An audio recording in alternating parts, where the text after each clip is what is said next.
Why staying low unlocks your hidden backhand power. Hello everyone, I'm Yan and today, I will share a technique with you. It's the offensive short ball from the backhand after serving. I generally have two offensive methods. Usually, it's the backhand flick. Currently, the more commonly used method in matches is the backhand flick. I believe this technique mainly involves anticipating the opponent's return after the serve and estimating their foot position. First, we need to pay attention after serving. When the opponent is playing a short ball to my backhand, I need to shift my weight forward. Then, I tend to place more weight on my right leg. It's important to maintain a certain distance from the ball, but not too far away. I might also slightly angle my body. If I'm to square to the table, I'll end up facing the ball head-on. A slight side position is better for executing a backhand flip. My weight should definitely be lowered.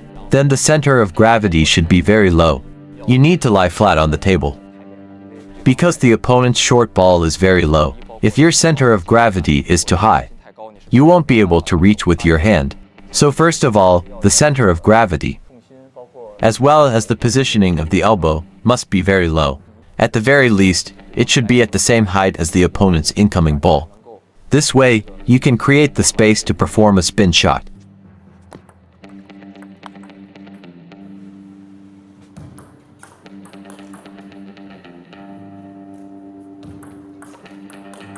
You still need to pay attention to your footwork after serving.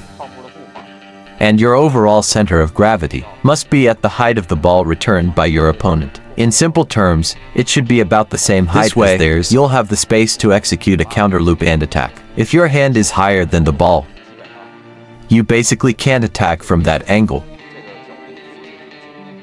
So I think your stance is very important. And your legs should be as high as possible.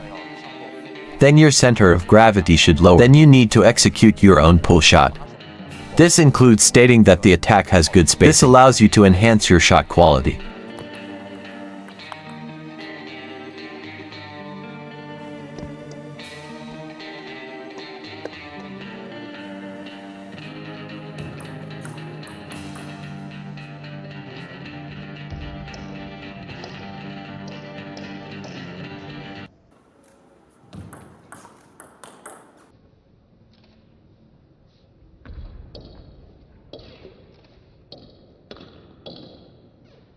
The second backhand flick.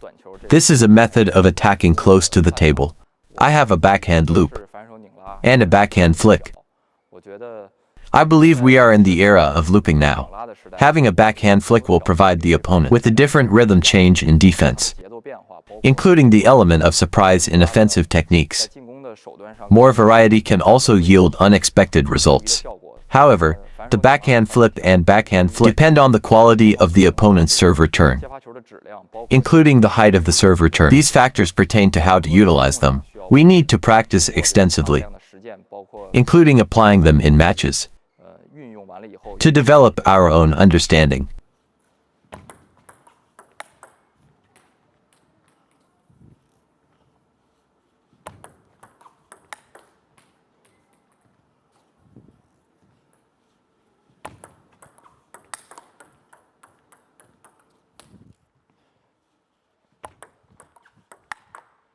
This technique may still be relevant today. There might be relatively fewer techniques that can be applied. Girls might have some of these kinds of techniques. Boys generally focus more on the twist and however, I personally think this is also one of the offensive strategies, including when the rhythm and spin of the twist and loop are established. It will cause the opponent during the match to gradually catch your own rhythm. So I think occasionally making a flick can disrupt the opponent's defensive system as well. And in terms of speed, incorporating unpredictability will put significant pressure on your opponent. When you realize that your backhand short ball attack has various techniques, your opponent will be forced to confront challenges in their overall strategy, or they may be compelled to make some adjustments.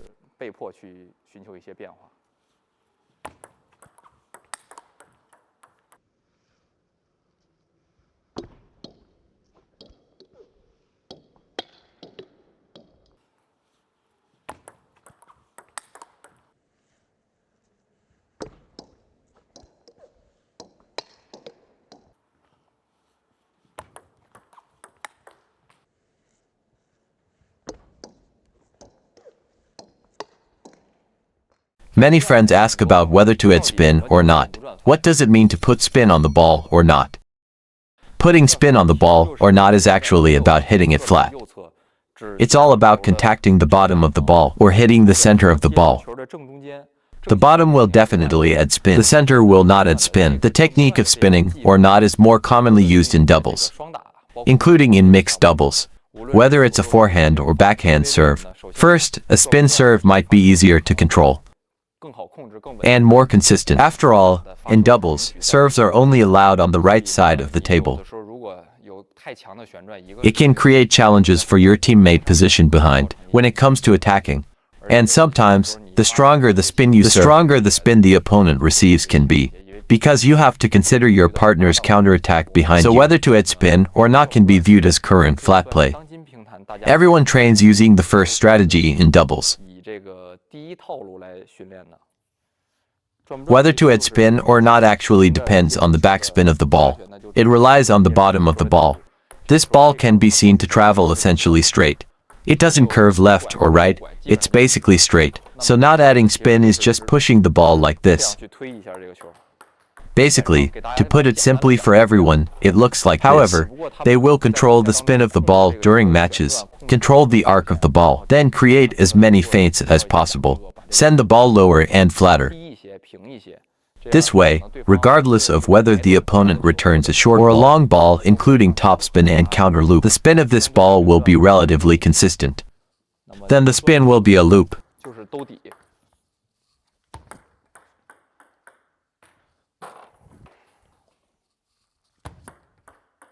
This ball actually travels straight, unlike side spin. It will curve during its flight. It will curve or go to the right. It will curve this way. If it doesn't curve, it just goes straight ahead. You strike the bottom of the ball. Then with some feints. If it doesn't curve, it simply pushes straight ahead. This is actually about controlling the ball's spin during a match. Of course, many players use this in singles matches. There will also be strategies for whether to apply spin or not, to limit the opponent's backhand loop, because you may have spin at times and side spin at times. For example, when a side spin serve is directed to this position, so it may be difficult for the opponent when looping, including situations with strong spin. The ball with spin will also have a higher mass. It also won't effectively utilize your spin. It will generally be faster, and if executed well, it can travel in a straight line. The entire trajectory will take longer. This could also be disadvantageous for the subsequent rallies. So whether it spins or not may also be a contributing factor. Try to hit the ball to the front three boards as much as possible. It's a relatively habitual approach.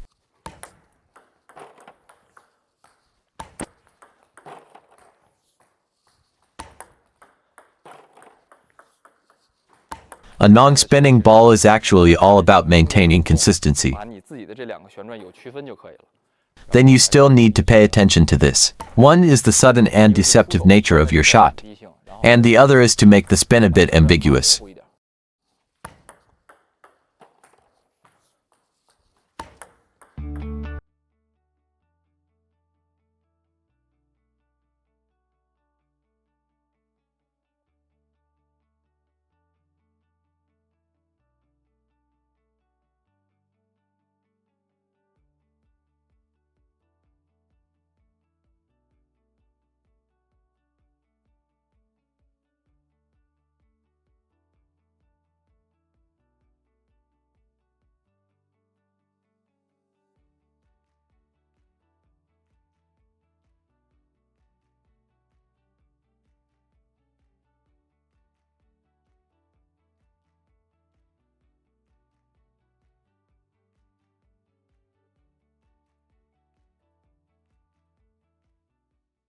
Read more about table tennis on my blog, PingSunday.com. Get free ebook and coaching advices. See you in the next video.